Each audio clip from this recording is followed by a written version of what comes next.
नमस्कार। आइए आज के इस चौथे भाग में हम देखेंगे कि हमने 3 भाग तक क्या पढ़ा और इस भाग में हम आगे क्या-क्या और जान सकते हैं, देखते हैं।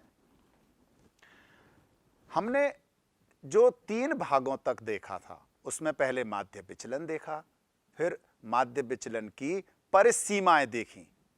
परिसीमाओं के बाद फिर हमने देखा कि प्रसरण और मानक विचलन कैसे ज्ञात करते हैं और इनके लिए जो अवर्गीकृत प्रेक्षण हैं उनमें प्रसरण और मानक विचलन कैसे निकालते हैं यह हम देख चुके थे। अब हम देखेंगे कि यदि हमारे पास वर्गीकृत बारंबारता बंटन सारणी है तब हम किस प्रकार से प्रसरण और मानक विचलन निकालते हैं। आइए, हमने देखा था कि अगर n प्रेक्षण हैं x1, x2, xn तक, इनका अगर हम प्रसरण निकालते हैं अर्थात हमारे पास रो डेटा है, अवर्गीकृत प्रेक्षण हैं, ऐसी स्थिति में जब हम प्रसरण निकालते हैं तो सबसे पहले उस प्रेक्षणों का माध्य निकालते हैं और जब हम माध्य निकाल चुके हों तब प्रेक्षण से माध्य को माइनस करके उनका विचलन पता करते हैं। विचलन के बाद हम उस विचलन का वर्ग करते हैं और वर्ग करके जब जोड़ देते हैं और फिर उसका माध्य निकालते हैं। जब माध्य निकालते हैं तब हमारे पास प्रसरण आ जाता है, अर्थात प्रसरण यानी सिग्मा स्क्वायर। तो सिग्मा स्क्वायर निकालने का अवर्गीकृत डाटा का हमने देख लिया था।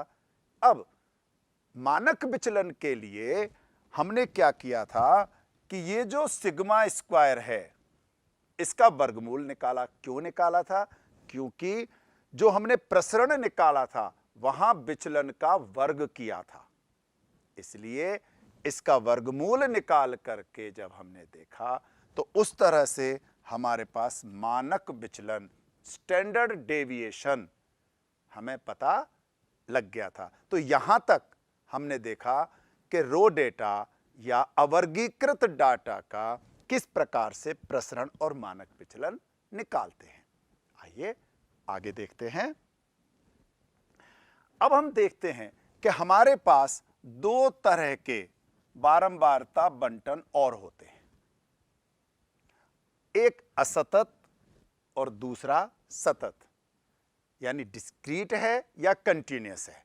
जब इस तरह से हमारे पास बारंबारता बंटन हो, इसका मतलब क्या है? एक हमें x दे रखा है या फिर f के साथ दे रखा है। अब x और f यदि हमें दे रखे हैं तो x की जो प्रेक्षण हैं उनकी बारंबारता प्रत्येक प्रेक्षण की वो हमारे पास f के रूप में है। अंतर अब क्या होगा कि हमें सबसे पहले माध्य निकालना है। जब हमारे पास केवल x था, f नहीं था, तब हमने माध्य निकाला था। x का कुल जमा किया और उसके बाद कुल प्रेक्षण से भाग दे दिया, माध्य मालूम हो गया। हमने 10वीं क्लास में इसको बहुत अच्छी तरह से x और f के साथ माध्य निकालना सीखा हुआ है। इसके लिए एक तरीका fx वाला है। f को x से गुणा किया, fx को गुणा करने के बाद हमने इसका टोटल पता कर लिया, सिग्मा fx। हमने f का भी कुल पता कर लिया और वो हो गया हमारे पास सिग्मा f। अब माध्य हो गया सिग्मा fx बटा सिग्मा f। इस तरह से पहले हम माध्य पता करेंगे और जब माध्य मालूम हो जाए तब x माइनस x बार, बाकी तो वैसा ही है, x माइनस x बार पता करने के बाद फिर इसका वर्ग करेंगे। लेकिन एक विशेष ध्यान क्या देना है इसी में कि मान लो मुझे x दे रखा है मुझे f दे रखा है। हमने एक विचलन विधि भी पढ़ी थी, उसमें क्या था, यदि x के जो भी प्रेक्षण हैं, यदि उनमें सभी में समान अंतर हो तो हम उसमें कोई बीच वाला अंक कल्पित माध्य लेकर के हम पहले d निकालते हैं और d निकाल करके h इसमें सभी प्रेक्षणों के बीच का अंतर होता है। फायदा क्या होता है, ये जो प्रेक्षण है ये एक छोटे रूप में हमें d के सामने आ जाते हैं। अब बजाय fx करने के हम fd कर लेते हैं और fd करने के बाद फिर हमें इसका टोटल करना है fd का, सिग्मा fd। तब माध्य हमारे पास हो जाता है कल्पित माध्य प्लस सिग्मा fd बटा सिग्मा f गुणा h करके। इस तरह से हम माध्य पता करते हैं। लेकिन अगर मेरे पास सतत बारंबारता बंटन हो तब हम क्या करेंगे, हमें सबसे पहले वर्ग अंतराल दे रखा होगा। अब वर्ग अंतराल यदि मुझे दे रखा है, यहां पर भी जो विशेष ध्यान देना है, मान लो 0 से 10, 10 से 20, 20 से 30, इस तरह से हमें वर्ग अंतराल दिया हुआ है और साथ में हमें f दे रखा है। पहला ध्यान, जो इसकी उच्च सीमाएं हैं, बहुत ध्यान से देखना, क्या सभी में समान अंतर है? अगर समान अंतर है तो विचलन विधि ज्यादा अच्छी है, नहीं है तो सबसे पहले तो x पता करेंगे जो इनके बीच का अंक होता है, 0 और 10 को जोड़ करके बीच में 2 का भाग लगा देंगे, x मालूम हो जाएगा। और जब x पता हो जाए तब या तो fx करके सीधा सीधा माध्य आ जाएगा, या फिर हमने यदि इन सभी उच्च सीमाओं में समान अंतर है तब x में से वही कल्पित माध्य लेकर के हम माध्य पता कर सकते हैं। अब यहां पर जो विशेष बात है, माध्य पता हो गया, x माइनस एक्स बार पता हो गया, हमने इसका वर्ग भी पता कर लिया। लेकिन ये x माइनस एक्स बार का वर्ग तो एक प्रेक्षण का है, और अगर एक प्रेक्षण का है जबकि मुझे तो f भी दे रखा है, इसलिए इसके बाद का जो कॉलम आएगा वो आएगा f गुणा x माइनस एक्स बार का वर्ग। अर्थात जो भी x माइनस एक्स बार यानी विचलन का वर्ग आए उसको आपको बारंबारता से गुणा करना है, और जब बारंबारता से गुणा कर देंगे तब आपके पास फाइनल आएगा sigma f x minus x bar का वर्ग। तब आप इस मानक विचलन के सूत्र में रख पाएंगे। अर्थात दो सूत्रों में अंतर क्या रहा, चूंकि बारंबारता है इसलिए इस वाले में f और साथ में गुणा हो रहा है ना। अगर ये प्रसरण पहले पता करेंगे तो वर्गमूल का निशान नहीं होगा, बस इतना सा देखना है। आइए एक उदाहरण देखते हैं। निम्नलिखित आंकड़ों के लिए प्रसरण व मानक विचलन ज्ञात करना है। हम जानते हैं कि प्रसरण हमें पहले पता करना चाहिए क्योंकि इसमें वर्गमूल नहीं है, और प्रसरण पता करने के बाद जब हम उसका वर्गमूल निकालते हैं तो मानक विचलन आ जाता है। यहां हमें क्या करना है, x लिखा, f लिखा। अब x को ध्यान से देखते हैं। पहले यहां दोनों में 4 का अंतर है, यहां 3 का अंतर है, यहां 6 का अंतर है। अर्थात जो मेरे पास x है उसमें समान अंतर नहीं है, और अगर समान अंतर नहीं हो तो ज्यादा इधर उधर सोचने के बजाय सीधा fx करना ही सबसे अच्छा रहना है। और fx करने के बाद फिर हमें माध्य निकाल लेना है, और माध्य का मतलब सिग्मा fx बटा सिग्मा f जब माध्य आ गया, इसके बाद x माइनस एक्स बार करना है। x माइनस एक्स बार करके अगले कॉलम में x माइनस एक्स बार का वर्ग करना है। फिर से ध्यान रखना, ये जो x माइनस एक्स बार का वर्ग आया है, ये केवल एक x का आया है। जैसे मान लो ये 4 है, केवल एक 4 का आया है, जबकि 4 कितने हैं?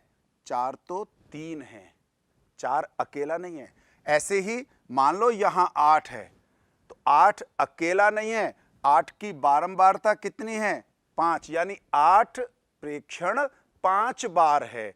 इसलिए वर्ग करने के बाद आपको इसे बारंबारता से गुणा करना ही होगा, और जब उससे गुणा कर लेंगे, फिर आप जब इसको जोड़ेंगे, तब आप इसका मानक विचलन भी बता सकते हैं और उससे पहले प्रसरण भी।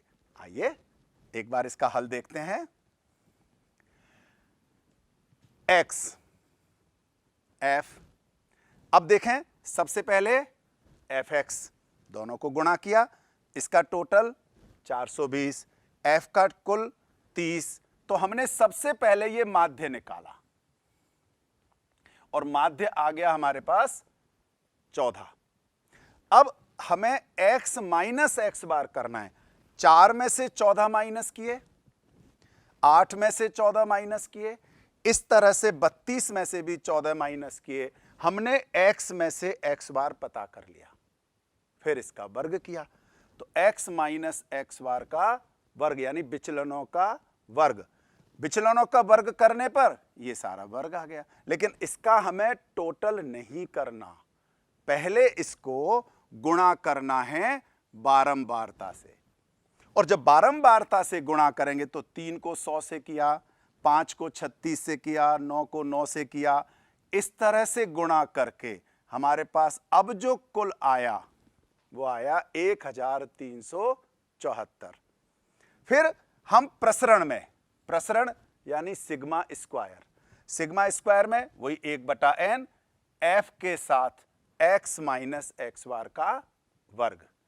इस प्रकार हम इसका प्रसरण बहुत आसानी से निकाल सकते हैं।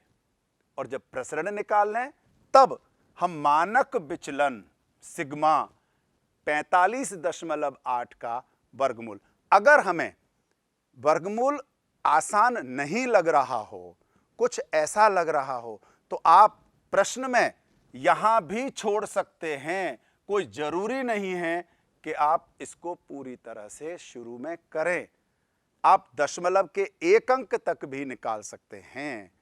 तो इस तरह से आप आसानी से इस प्रकार के जो भी x और f वाले, यानी असतत बारंबारता जो हमारे पास बंटन होगा, उससे हम प्रसरण भी पता कर सकते हैं, यानी हम इसके सिग्मा स्क्वायर निकाल सकते हैं और उसके साथ मानक विचलन भी पता कर सकते हैं। अब केवल एक ही तो सूत्र नहीं है, एक और भी सूत्र है, आइए आगे उसे देखते हैं। प्रसरण व मानक विचलन के लिए अन्य सूत्र। अब ये अन्य सूत्र का मतलब क्या है? बहुत आसान है। कई बार जो हमारे पास प्रेक्षण होते हैं, उन प्रेक्षणों के आधार पर कौन सी विधि से हल करना ज्यादा आसान होता है, यह देखने के लिए कुछ और सूत्र होते हैं। यहां अगर हम ध्यान से देखें तो हमारे पास हमने अभी तक किया था x और f, चाहे वर्ग अंतराल होगा तब भी हमें उसके मध्य बिंदु निकाल करके x निकाल सकते हैं। अब हमें क्या ध्यान देना है, यदि हमारे पास x छोटी संख्या हो, x कोई बड़ी संख्या नहीं है, डाटा भी आसान हो, तो हम क्या कर सकते हैं, पहले x स्क्वायर पता कर लें। अगर हमने x स्क्वायर पहले पता कर लिया, ध्यान रखना हमने माध्य नहीं निकाला है, विचलन नहीं निकाल रहे हैं। अब हम x और f दे रखा था, हमने सीधा x का वर्ग कर दिया। इसके बाद हमने fx निकाला और एफ एक्स का वर्ग, यानी एफ को एक्स से भी गुणा किया और एफ को एक्स स्क्वायर से भी गुणा किया, और इन दोनों को गुणा करने के बाद जोड़ लिया, अर्थात ये हो गया सिग्मा एफ एक्स और ये हो गया सिग्मा एफ एक्स स्क्वायर। यहां ये विचलन विधि नहीं है, ये सीधा हमने x का वर्ग किया था। लेकिन कब करेंगे? जब x छोटी संख्या हो या आसानी से वर्ग हो जाने वाली संख्या हो। फायदा क्या होगा कि अब हम जब इसका सूत्र लगाएंगे तब आप देखें सिग्मा एफ एक्स का वर्ग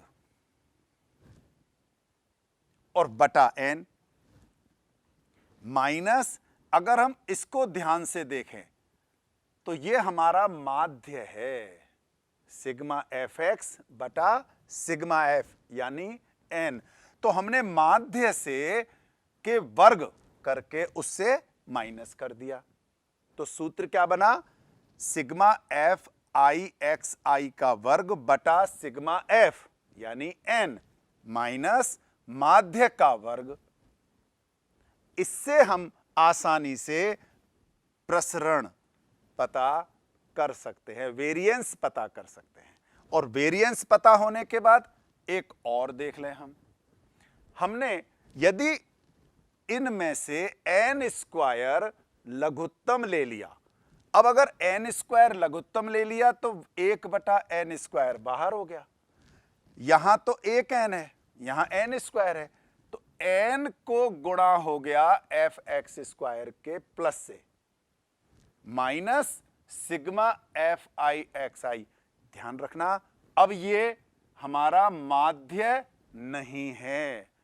अगर हमें प्रश्न में साथ साथ सारी चीजें आती हैं कि माध्य भी निकालो, प्रसरण भी निकालो और मानक विचलन भी निकालो, तब तो हमें ये वाला फॉर्मूला काम में लेना चाहिए, क्योंकि हमें माध्य निकालने को आया हुआ है। तो जब माध्य निकालने को ही आया है, माध्य निकालना ही है, तो माध्य निकाल करके उसका वर्ग कर दें। ये स्मार्ट तरीके होते हैं कि हमें किस तरह से कम समय में गणित में आनंद लेते हुए प्रश्न करें। लेकिन अगर मेरे को माध्य नहीं आया, केवल प्रसरण और मानक विचलन आया, तो मैं माध्य निकालने में अपना समय क्यों बर्बाद करूंगा?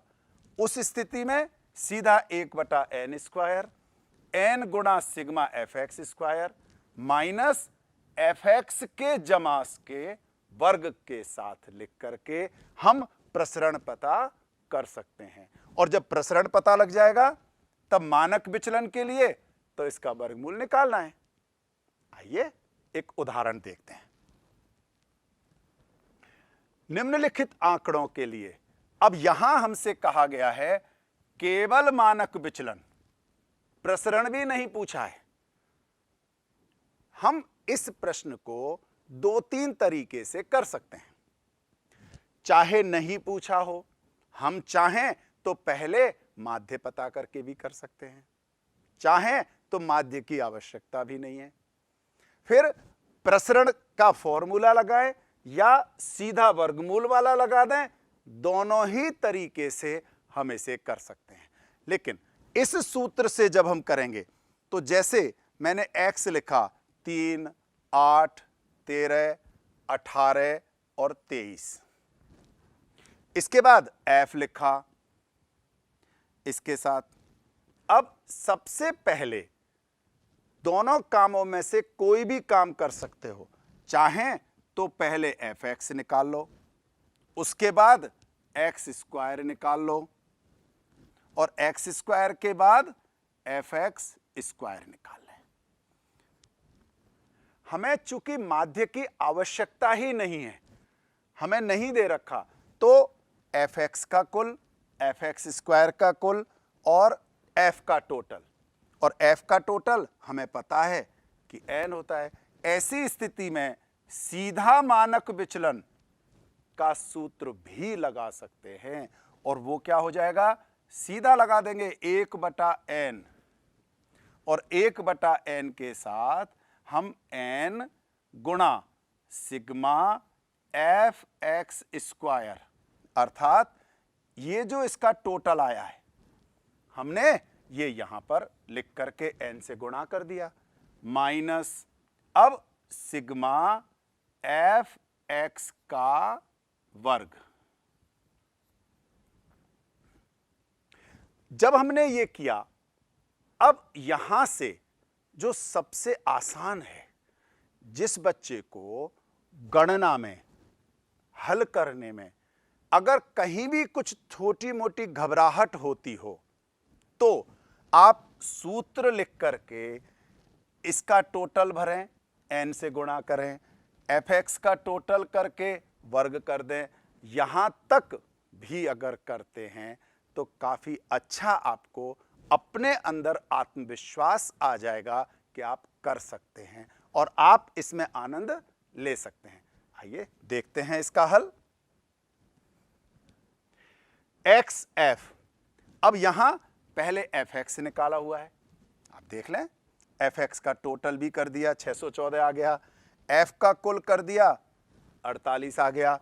इसके बाद पहले एक्स स्क्वायर पता किया, एक्स स्क्वायर पता करके एफ से गुणा किया, तब हमारे पास आ गया 9652, और 9652 आने के बाद चूंकि हमें प्रश्न में मानक विचलन पूछा था सीधा, तो मुझे माध्य की भी आवश्यकता नहीं है, मुझे प्रसरण की भी लगता है आवश्यकता नहीं है, तो सीधा मानक विचलन का सूत्र लगा करके आप कर सकते हैं। और जब आप सीधा सूत्र लगाकर करेंगे तो आप देखेंगे बहुत आसानी से आप इसमें, लेकिन फिर से ध्यान दिलाता हूं, अगर लगता हो गुणा भाग कुछ बड़े हो रहे हैं तो इस बड़े गुणा भाग के आधार पर आप जहां तक और जितना आसानी से कर सकें करें। लेकिन एक प्रश्न मन में आता है कि सर जब इतना कठिन कठिन गुणा भाग आ जाते हैं तो इस मेथड की आवश्यकता कहां है? तो ऐसे प्रश्न जिसमें बड़े गुणा भाग आते हैं उसे भी हल करने के लिए एक लघुत्तर विधि होती है जिसे हम आगे पढ़ेंगे। तो आज हमने क्या क्या देखा, आइए एक बार देखते हैं। हमने देखा कि जो सतत या असतत, जो बारंबारता बंटन है, उसमें प्रसरण और मानक विचलन किस तरह से पता किया जाता है। तो मानक विचलन हमें पता है कि हम सिग्मा बराबर वर्गमूल करके, सिर्फ इतना सा अंतर है कि एफ से गुणा होगा, केवल एफ से गुणा करके, बाकी सब कुछ वैसा है जैसा एक अवर्गीकृत डाटा में होता है। प्रसरण और मानक विचलन के लिए एक और सूत्र पढ़ा है और उस सूत्र में x के साथ x स्क्वायर पता करते हैं, विचलन पता नहीं करते। माध्य भी पता करना जरूरी नहीं है। अब इनका और क्या उपयोग आगे हो सकता है वो तो हम आगे देखेंगे, लेकिन यहां तक आप सभी पूरी तरह से अपना अभ्यास भी करेंगे और इसके संबंधित सभी प्रश्नों को आप लोग आसानी से हल कर लेंगे। धन्यवाद।